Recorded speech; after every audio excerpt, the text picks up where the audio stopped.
안녕하세요. 김정환 강사입니다. 논술구술 한입시사. 이번 영상의 제목은 김광석과 AI인데요. 가수 김광석 여러분 혹시 아십니까? 아마 이 영상을 보시는 대부분의 학생들은 2000년대 초반 생일 텐데요. 이분은 1996년에 돌아가셨기 때문에 여러분들은 잘 모를 수도 있어요. 앞에 보이는 이분인데요. 하지만 제 세대에는 굉장히 유명했던 분이죠. 그 우수어린 음색 그리고 시적인 가사로 굉장히 많은 분들의 심금을 울렸고요. 지금도 김광석님의 목소리를 그리워하는 사람들은 많습니다. 저를 포함해서요. 그런데 얼마 전에 TV 프로그램에서 AI가 김광석의 목소리와 가창법을 학습해서 김광석은 부르지 않았던 노래죠. 2002년에 발매된 노래니까요. 보고 싶다를 노래했고요. 그 영상이 굉장히 많은 파장을 불러일으켰습니다. 저도 그 영상을 봤는데요. 눈을 감고 이렇게 듣고 있으면 진짜 김광석이 돌아온 것 같은 느낌이 들었습니다.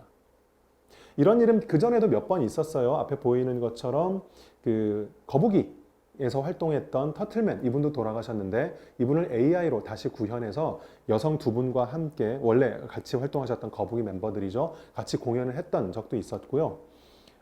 90년대 초반에 돌아가셨던 가수 김현식 님을 같이 이렇게 AI로 다시 등장시킨 적도 있었습니다.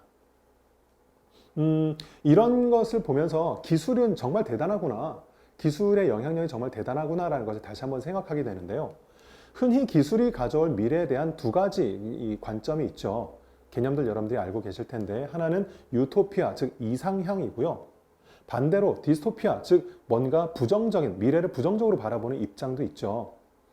그래서 앞에 보이는 그림처럼 유토피아를 생각하는 사람들은 오른쪽에 있는 그림처럼 기술이 뭔가 인간에게 행복과 어떤 삶의 질을 높여줄 수 있는 아주 좋은 매개가 된다라고 보는 반면에 오른쪽에 있는 그림처럼 아니다. 기술은 인간에게 있어서 재앙이나 마찬가지다. 인간의 미래를 잿빛으로 만들 것이다. 이렇게 주장하기도 하죠. 그런데 많은 경우에 기술의 미래에 대해서는 조금 그 큰 범위에서 즉 경제 혹은 사회 이런 범주에서 논의되는 경우들이 많았어요. 예를 들어서 이 유토피아를 주장하는 분들도 기술의 발전을 통해서 경제적 생산성이 높아지고 효율성이 높아진다. 이런 쪽으로 접근하는 경우들이 많았고 이 디스토피아를 주장하는 쪽에서도 이 기술의 발전은 인간의 어떤 직업을 어떤 기계들이 잠식함으로써 실업자가 많이 늘어나게 되고 또 인간이 어떤 대상화되고 객체화되고 이런 현상이 나타나게 될 것이다. 이렇게 보는 경우들이 많았죠.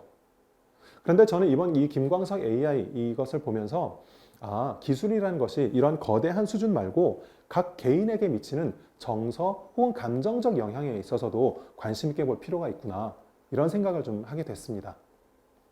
제가 이렇게 생각을 하게 된 데에는 작년인가 재작년인가에 방영됐던 이 다큐멘터리 기억이 많은 영향을 미쳤는데요. 너를 만나다 라는 프로그램인데 어린 딸이 죽은 엄마가 얼마나 딸이 보고 싶겠습니까? 근데 그 딸의 모습과 이 감촉 같은 것을 인공지능 그리고 버추얼 리얼리티 즉 그 가상현실 기술을 통해서 구현을 해낸 거예요. 그래서 이 엄마가 이렇게 이 고글을 쓰고 장갑을 끼고 이 죽은 딸을 다시 한번 만나게 되는 이 장면이 정말 많은 사람들의 눈물을 자아냈습니다. 저도 참 많이 울었는데요. 자, 이것을 보면서 저는 기술이라는 것이 이렇게 어떤 인간의 정서와 감정적인 측면에 어떤 큰 영향을 미칠 수가 있구나 이런 생각을 하게 됐고요. 앞서 들었던 김광석도 마찬가지였습니다. 그래서 저는 이 사건을 보면서 이렇게 좀 정리를 해봤습니다.